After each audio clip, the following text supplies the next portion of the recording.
मैं डॉक्टर अभय कुमार, हिंदी विभाग, BRM college, Munger विश्वविद्यालय। महादेवी वर्मा की एक बहुत महत्वपूर्ण और प्रसिद्ध कविता है, मैं नीर भरी दुख की बदली। जैसा आपको ज्ञात है कि महादेवी वर्मा छायावादी कवयित्री रही हैं और छायावाद 1920 के बाद का काल हिंदी साहित्य में जाना जाता है। महादेवी पहली कवयित्री हैं, अकेली महिला कवयित्री हैं और स्त्री विमर्श के जो आयाम हैं उन आयामों को अगर आप नज़दीक से देखेंगे तो आप पाएंगे कि जो स्त्रियों के भावनात्मक पहलू हैं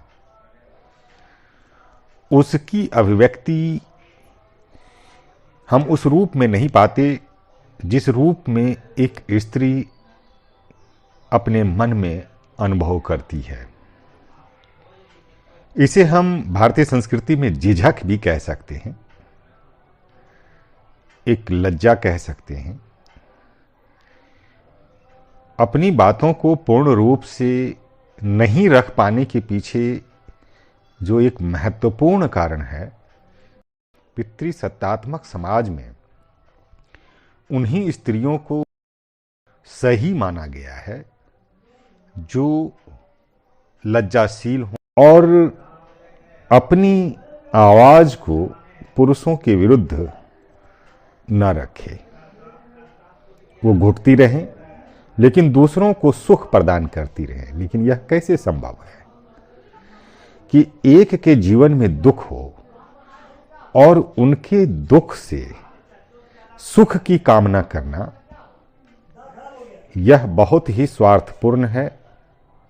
और पितृसत्तात्मक समाज ने अपने स्वार्थ के लिए स्त्रियों की भावनाओं को कुचला है, उनकी अभिव्यक्तियों को कुचला है, उनकी संवेदनाओं को कुचला है। लेकिन मन के अंदर घुमड़ते हुए प्रश्नों के बादल कहीं न कहीं तो अभिव्यक्त होंगे। अगर वह किसी से नहीं कह पा रही हैं तो वह अपने आप से जरूर कहेंगी। और जो आत्म अभिव्यक्ति है वह कहीं न कहीं साहित्यिक संवेदनाओं के पक्ष में भी खड़ी होती हैं।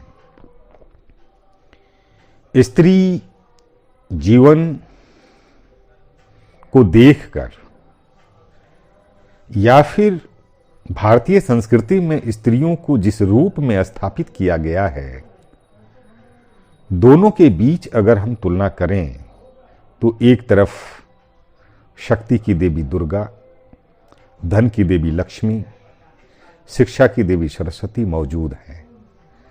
लेकिन एक बहुत बड़ा प्रश्न उठता है कि क्या समाज में वह शक्ति की देवी की तरह शक्तिशाली है, धन की देवी की तरह धनवान है, या फिर शिक्षा की देवी की तरह शिक्षित हैं?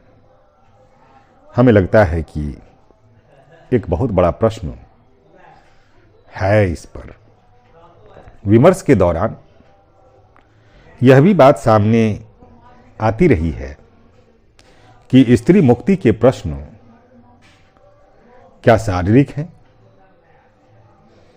मुझे लगता है कि मुक्ति के प्रश्न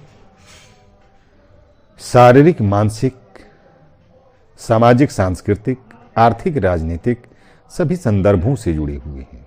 लेकिन मुक्ति का प्रथम द्वार अभिव्यक्ति से शुरू होता है। महादेवी अपने आप को क्या कह रही है? बादल स्वतंत्र है, विचरता है और बरसने के लिए कोई शर्तें नहीं रखता। लेकिन महादेवी जिस बदली की बात कर रही है, बादल की नहीं, बदली की, वो बदली जो महादेवी के मन में घुमड़ रही है और वह किस तरह से बरसती है, मुक्त होकर या फिर एक गुलामों की तरह अपनी व्यक्तित्व को छुपाकर। स्त्रियों की वेदना जिस रूप में महादेवी ने प्रकट की है, उसी को इस कविता में व्याख्यायित करना है।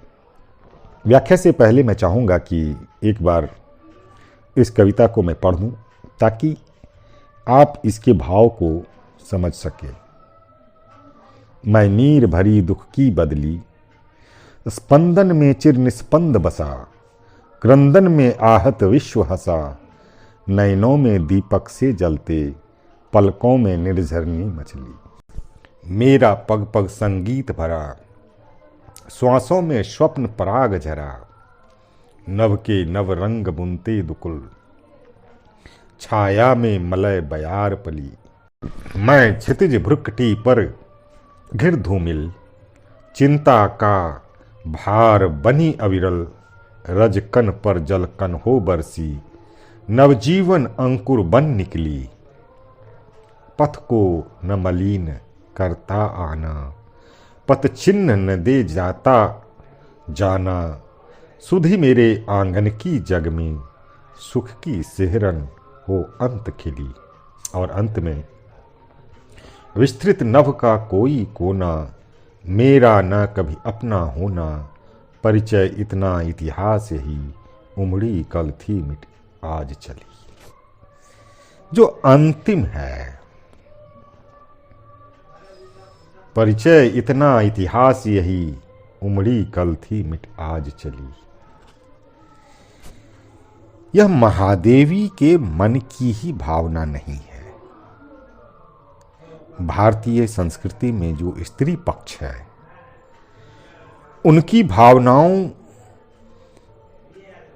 भावनाओं को प्रतिनिधित्व करती हुई है ये कविता,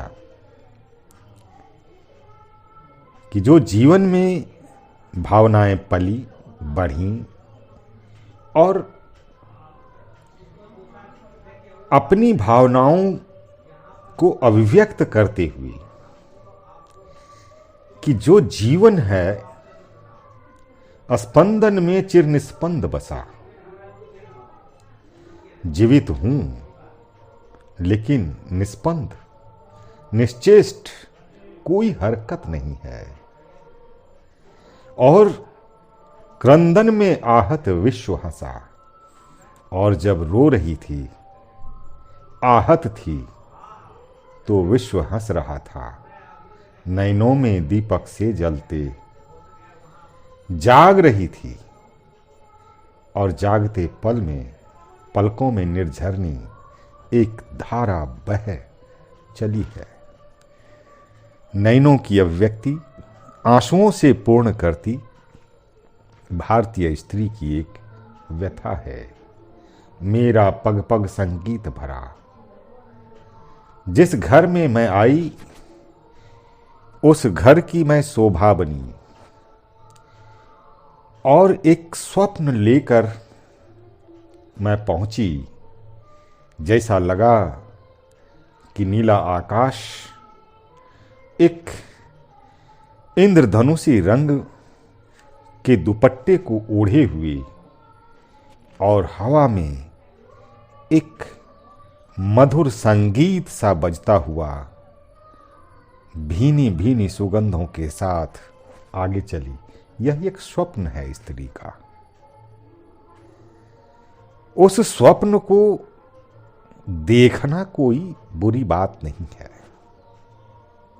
लेकिन होता क्या है, उसका परिणाम क्या है?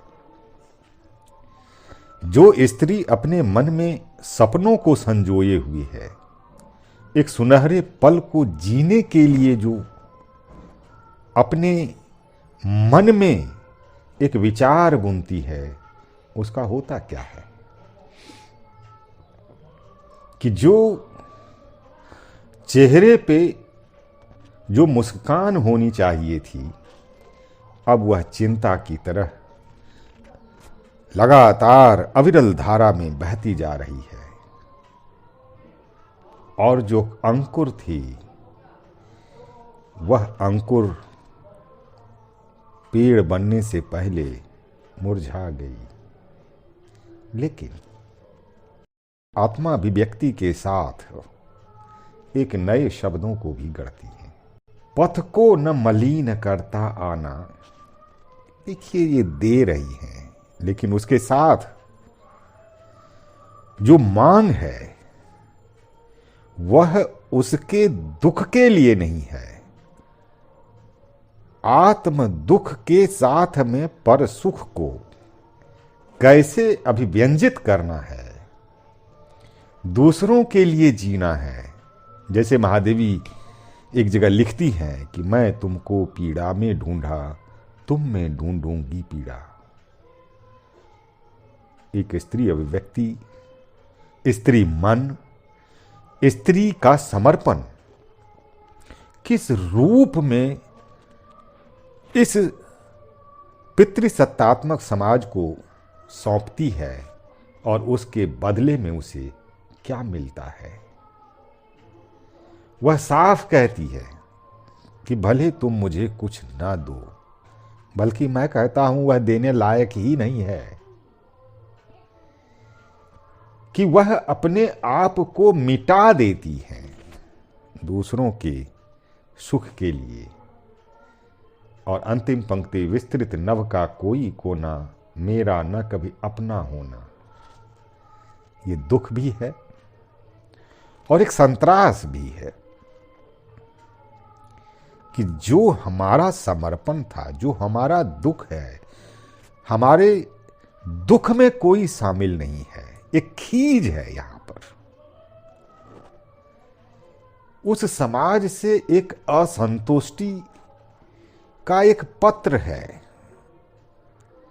और उस पत्र में जो वेदना है, महादेवी उस वेदना को अपने आप में समेटते हुए बड़ी ही विनम्र भाषा में कहती है कि मेरे दुख का जो इतिहास है वह अभी भी वर्तमान में भी उसी तरह से है। कल जो हमारी इच्छाएं इस नीले आकाश के नीचे हरियाली धरती पर इंद्रधनुषी रंग लिए जो मैं आई थी, आज वह मिट चली है, समाप्त हो गई है। मैं नीर भरी दुख की बदरी। बहुत बहुत धन्यवाद।